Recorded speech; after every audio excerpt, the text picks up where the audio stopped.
रीना जी, बहुत देर कर दी केजरीवाल ने आते आते। खैर, मेरा सवाल यह है कि जनता की अदालत में आपने फैसला ले गए हैं आप। अभी मैं सौरभ भारद्वाज को भी सुन रहा था, वो भी कह रहे थे जनता तय करेगी। केजरीवाल भी कह रहे थे कि जब तक कुर्सी पे नहीं बैठूंगा, जब तक जनता अपना फैसला नहीं सुनाएगी। भाई, फैसला तो सुप्रीम कोर्ट को सुनाना है ना। देखिए अनुराग जी, पिछले 10 साल से, जब से मोदी जी देश में प्रधानमंत्री बने हैं, इनका एक ही मोडस ऑपरेंडी रहा है कि आप विपक्ष के नेताओं को जेल में डालो। पीएमएलए के कानून में इन्होंने संशोधन किया। अब पीएमएलए के कानून में बेल मिलना लगभग नामुमकिन है। बेल अगर आपको मिल गई, मतलब आप ऑलमोस्ट बरी हो गए कि आपके खिलाफ कोई सबूत नहीं है, तभी आपको बेल मिलेगी। अभी मैं भारतीय जनता पार्टी के प्रवक्ता को सुन रही थी। भारतीय जनता पार्टी के प्रवक्ता जो हैं, उनको झूठ बोलने की बहुत आदत होती है। वो ये कह रहे हैं कि अरविंद केजरीवाल ने इस्तीफा इसलिए दिया है क्योंकि वो एज अ चीफ मिनिस्टर काम नहीं कर सकते। भाई साहब, एक बार जरा ऑर्डर पढ़ के आप आए तो बेहतर रहेगा। ऑर्डर में ये लिखा है कि वो सारी फाइलें जो एलजी के पास जाएंगी वो अरविंद केजरीवाल साइन कर सकते हैं। अगर किसी को दिल्ली की व्यवस्था पता होगी तो उसको यह भी पता होगा कि दिल्ली की अधिकतर सारी फाइलें एलजी के पास जाती हैं। तो अरविंद केजरीवाल के मुख्यमंत्री बने रहने में कोई रोक टोक नहीं थी, कोई फिर इस्तीफा क्यों दे रहे हैं रीना जी? कोई प्रॉब्लम नहीं थी। अरविंद केजरीवाल ने कहा, कौन इंटरप्ट कर रहा है, जरा शांत हो जाइए, कंप्लीट इंटरप्ट नहीं कर रहा, मैं सवाल पूछ रहा हूं, यही मेरा काम है। मैं बस ये पूछ रहा हूं कि फिर इस्तीफा क्यों दे रहे हैं अरविंद केजरीवाल? अरविंद केजरीवाल जी इस्तीफा दे रहे हैं क्योंकि वो कह रहे हैं कि मैं अग्नि परीक्षा से गुजरना चाहता हूं। आप सोचिए, एक ईमानदार इंसान के ऊपर अगर इस तरह के कोई दाग धब्बे लगाने की कोशिश करे, अगर कोई आपसे बोले कि आपने 100 रुपए की रिश्वत ली, तो आप तो ये प्रूव करना चाहेंगे ना कि मैंने रिश्वत नहीं ली। तो अरविंद केजरीवाल कह रहे हैं कि मैं अग्नि परीक्षा से होके गुजरना चाहता हूं। अरे, कोई चपरासी की कुर्सी छोड़ने को तैयार नहीं होता। अरविंद केजरीवाल जी तो दूसरी बार मुख्यमंत्री की कुर्सी छोड़ने के लिए तैयार हैं। और भाजपाई क्या बात कर रहे हैं? आपने अजीत पवार को पहले बोला कि अजीत पवार भ्रष्टाचारी हैं, अगले दिन अजीत पवार को आपने डिप्टी सीएम बना दिया।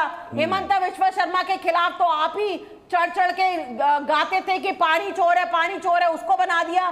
तो सर से नीचे पैर तक जो है भारतीय जनता पार्टी में ऐसे भ्रष्टाचारी भरे पड़े हैं। पहले अपने गिरेबान में झांक लो। हमारे खिलाफ तुम 1 पैसे का भ्रष्टाचार प्रूव नहीं कर पाए हो। और दूसरी बात, सुप्रीम कोर्ट ने, माननीय सुप्रीम कोर्ट ने बोला है कि भारतीय जनता पार्टी ने सीबीआई को और बाकी सारी इन्वेस्टिगेटिव एजेंसी को पालतू तोता बनाया हुआ है। आम आदमी पार्टी नहीं बोल रही है। नहीं, बनाया हुआ है नहीं कहा रीना जी। उन्होंने कहा कि पिंजरे के तोते की छवि से बाहर आना चाहिए। ये 2012 का कोर्ट का बयान है। ये 2012 में जब मनमोहन सिंह की सरकार थी, तब पिंजरे का तोता कहा गया था। तो ये सलाह दी गई है कि अब आपको इसकी छवि से बाहर आ जाना चाहिए। आप ऑर्डर पढ़िए, भुइया जी का ऑर्डर पढ़िए, उसमें उन्होंने ये लिखा है, उन्होंने ये तक लिखा है, seizures wife should be above all suspicion. ये लिखा है। बड़ा बढ़िया ऑर्डर है, सबको पढ़ना चाहिए उस ऑर्डर को। बढ़िया है। मैं छोटा जवाब, भारतीय जनता पार्टी ने बाकायदा सारी कॉन्स्टिट्यूशनल एजेंसी की धज्जियां उड़ाई हैं 10 साल में। ठीक है सिद्धार्थ यादव जी, सवाल यह है कि 177 दिन से आप कह रहे थे केजरीवाल इस्तीफा दो, केजरीवाल इस्तीफा दो, केजरीवाल को इस्तीफा देना चाहिए। अब जब वो इस्तीफा दे रहे हैं अग्नि परीक्षा के तौर पर, तो आप कह रहे हैं राजनीति कर रहे हैं। तो इस तरीके की सहूलियत वाली राजनीति तो आपकी नहीं चलेगी। जब आप इस्तीफा मांग रहे थे तब भी राजनीति कर रहे थे केजरीवाल, अब इस्तीफा दे रहे हैं तब भी आपके मुताबिक राजनीति कर रहे हैं। देखिए अनुराग जी, 2-3 बातें इसमें। पहली बात तो बार बार ये कहना कि एक ईमानदार आदमी को जेल में डाल दो, ये ईमानदारी के शब्द को इतना हल्का मत करिए। जिस कॉन्फिडेंस से आप बोल रहे हैं, उसी कॉन्फिडेंस से जब लालू जी को उनकी कन्विक्शन हुई थी ना, उससे पहले 12 साल जब उनका केस चला था, ऐसे ही उनके प्रवक्ता बैठ के बोला करते थे। उनके नेता भी यही बोलते थे, हम बिल्कुल साफ है जी, हम पाक साफ है जी। और आप दूसरी तरफ खड़े थे क्योंकि आप उनको गाली देते थे, कहते थे ये पक्का भ्रष्टाचारी है। आज हाथ मिला लिया, कुछ बात अलग पवार का नाम भी ले रही है वो। मैं तो उनके स्टैंडर्ड की बात कर रहा हूं भाई, उनका स्टैंडर्ड भी तो होगा या नहीं होगा। अब दूसरी अब रही दूसरी बात। अब रीना जी, मैं आपके बीच में नहीं बोला था। रही बात अग्नि परीक्षा की, अग्नि परीक्षा देनी थी तो बहुत बढ़िया था, देते ना।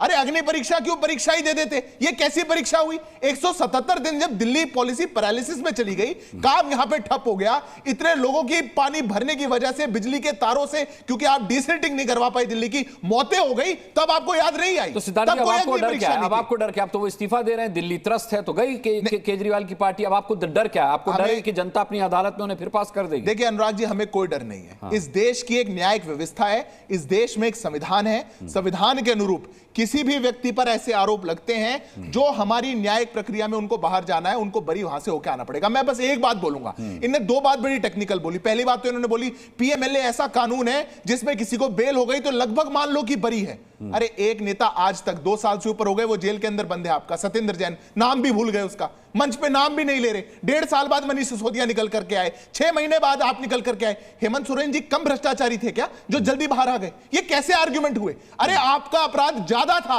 आपके खिलाफ सबूत ज्यादा है, भागने का डर आपका ज्यादा है, इसलिए ऐसा नहीं होता। ईडी और सीबीआई साबित कहां कर पाई सिद्धार्थ जी? ज्यादा थे या कम थे, साबित हुआ कहां? देखिए अनुराग जी, साबित तो बहुतों का नहीं हुआ।